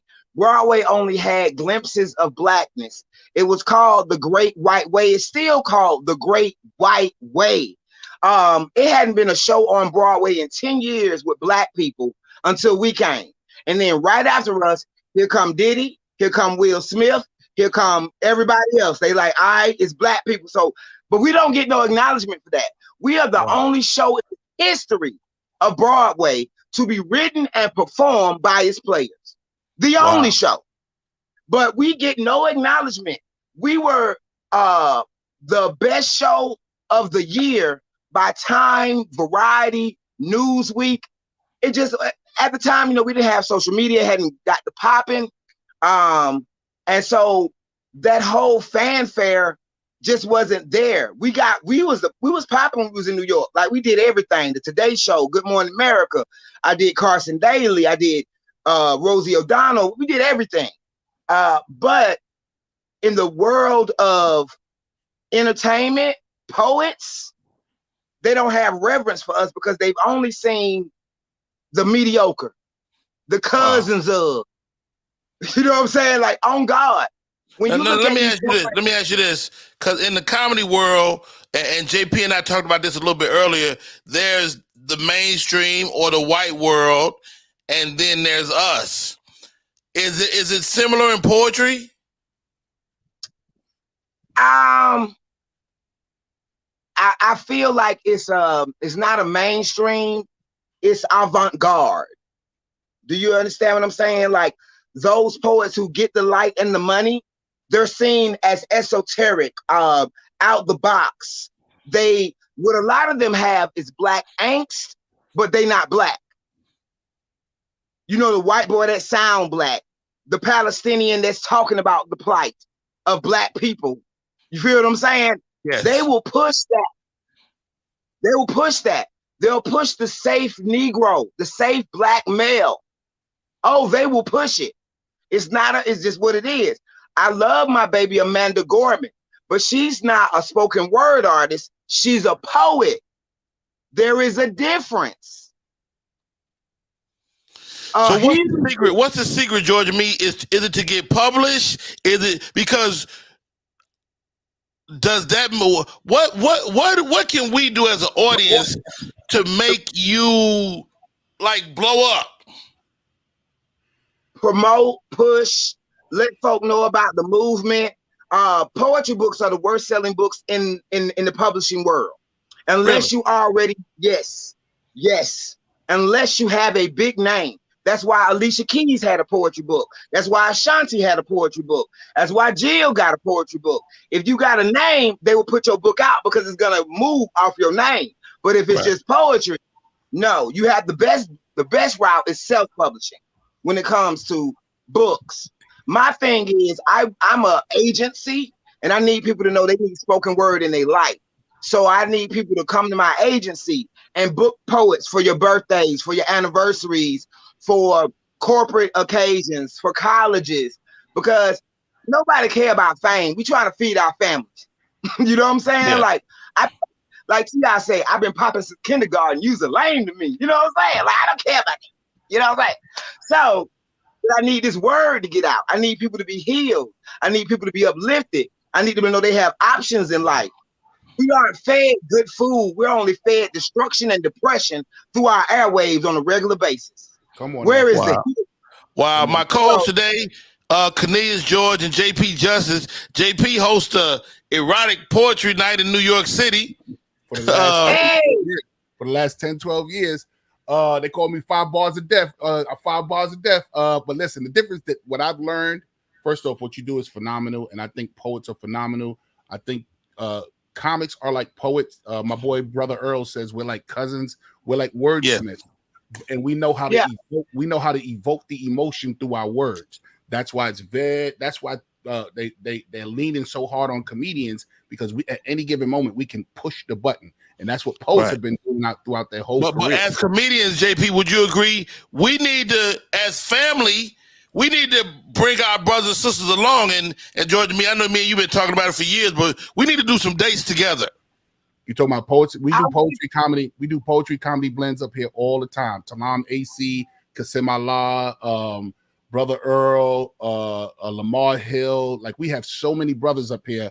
I was a part of what they call the Hottest Poets. Like, I was the official host for the Hottest Poets. Hold on. I didn't hear not one brawl while you was naming them people. You didn't hear not one what? Woman. Brawl, one female. What's a wall? What's that? Broad, a woman. Female. Brawl. Broad. There's Mona Baudet. There's Sabrina. There's a lot of females as well. They never. I love Sabrina. Oh, you know Sabrina? Yes. So there's a lot of females. What's I gonna say before she? First off, I love her gritty country accent right there. She talk like that right here. I would love to be at your table when you say grace too. Hey God, you know what this is right here? We're gonna keep this plate right here good for us, because I don't want to put no bad stuff in this, God. You know, God, I want to be at the table. I just want to be at the table.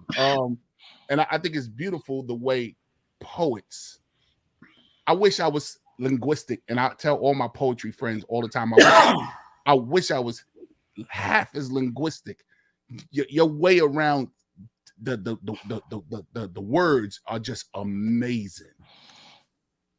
I tell people all the time, you know a poet by their conversation. There are writers, and then there are poets. Writers try, poets be. Mm-hmm. It's real simple. Wow. They call me 5 bars of death because I can get that first line in, and then after that, that's it. Hey, Cornelius, George, you got anything for George and me? Man, I love everything that I've ever seen on you. I saw you a few times here in Atlanta. I want to make it to the festival again next year. Did you have it this year? I made the 4th because I know when your day is. Do you do anything for the youth? Because I think there's a youth that there's a generation of kids that want to have a voice and they don't know how. It's so many programs for the youth. That's what I'm saying. The problem with poetry and spoken word is we don't have a commercial. We don't have a good commercial to let folks know about what goes on in our world. They just had a huge poetry competition, state competition. Washington High took 2nd place. Hey, shout out Washington High, BTW. Her name is Justice One. And I mean, I can't tell you how many open mics for the youth. I have a lit mic every year at Tamika Festival for the youth. But there are so many. Black Wall Street here in Atlanta, they have a mic once a month. That's all ages. You know, you just have to be in the know. Follow me. I make sure people know what's going on in my world because we don't have anything that tells people all that's available. It is so much. Right now in Atlanta, we have Jericho Brown, who is a Pulitzer Prize winning poet, but y'all don't know that. Wow. Tell me this, George and me, and we're coming down to the end of the show. And as I'm listening to you and you're affecting the next generation of poets, I'm in my mind, I'm going, okay, get the word out. But more than that, like, you're doing all the work by yourself, seem like. Am I wrong? You're not wrong. I want somebody to help me, but I need them not to be a poet. Because what happens is I bring poets in who are working with me. They take the game and do it for themselves. I'm for the game, the whole game. So God, all the guys on here listening to me, send me a person who has the ambition and integrity to help me execute this mission, because it takes a lot of paperwork and crunching to get it out. You know what I'm saying? So that's now, what about social media? Has that helped you or hurt you, or is that affecting you at all? I haven't received any work off of social media. It's just something to post, to put my flyers up and keep people informed. No, they don't really do that. It don't really do nothing for me, but it might. I don't know. It might do something. I mean, you know, I followed you to different platforms. I mean, your show was dope. I want it back, but it got to be as great or better. When you say feel what I'm saying? When you say show, what kind of show did you have? Oh, I had this show called The Georgia Me Perspective. We're looking to bring it back. And it was, finding the solutions to our problems as Black people, unapologetically Black, with a spoken word. But I talked about everything pertaining to Black people and in our world, and letting people know what was going on in the entire world of spoken word, so that people would know in different cities what was going on, where they could go, the major moves and strides that had been made in our culture. And we don't have that. So that's what I was creating. And I actually have my own network with Status Network, where I was, putting out spoken word documentaries. We have so much in our culture that you all don't know about. We have movies, documentaries, TV shows, videos, one woman and one man shows, but the world doesn't know. I'm gonna tell y'all something right quick for y'all leave. Brandon, the brother who won America's Got Talent, he's having a Juneteenth special on CW. Please check it out. There's a white boy in Q from LA, because I'll let you know here, white boy. He's like, who is this white boy? This white boy from LA has a special on Amazon. So I'm just about supporting anybody who is moving the culture forward. Can I give you a little and Rodney, watch what I'm about to throw out. Look what I'm about to pull out the bag, Rodney. Ready? It's a social media platform called Ning. bang. And what Ning, are you familiar with Ning? No. It allowed you to build your own community. This is how This Is 50 got started. This is how a lot of these guys, before they had websites, they had this community, this internet community. And what you do is you buy a domain name, you get the page, and what happens is that depending on the package that you buy, thousands of people can join your community. So at the push, it's like you can have your own Instagram, right? You can have your own Instagram, and they can develop their pages. Like say if I'm on your page, now I can develop my page that's on your social network. So what happens is that you can put videos, you can put poets, you can have discussions, you can have live broadcasts, and it builds your own community. And one of the poets started doing it here, but this is one thing I must say about poets. And this first off, I love what you do, but it just seems like you said, you help somebody and then they go off.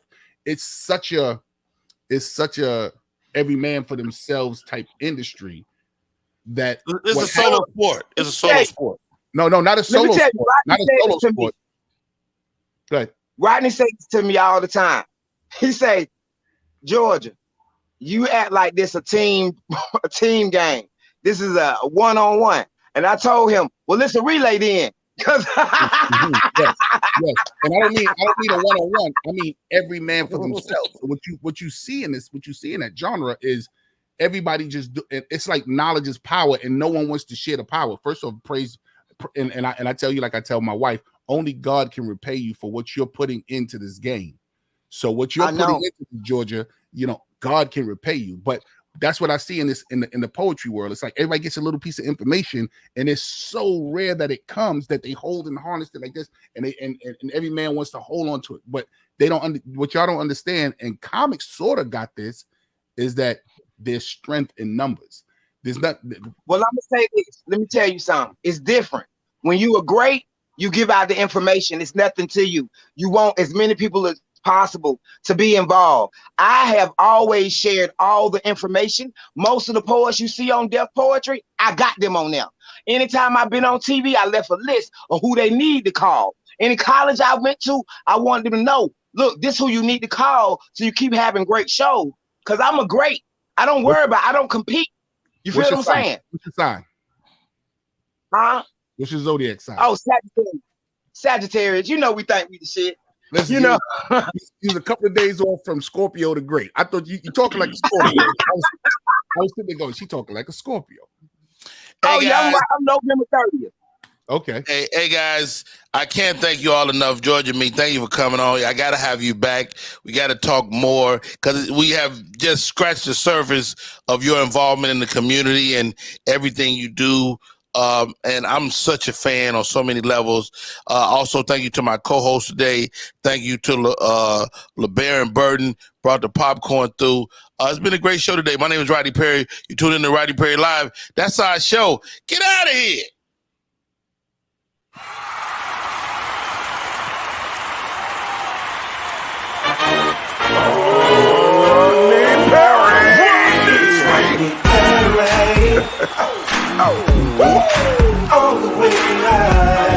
Get ready for America's #1 funny man.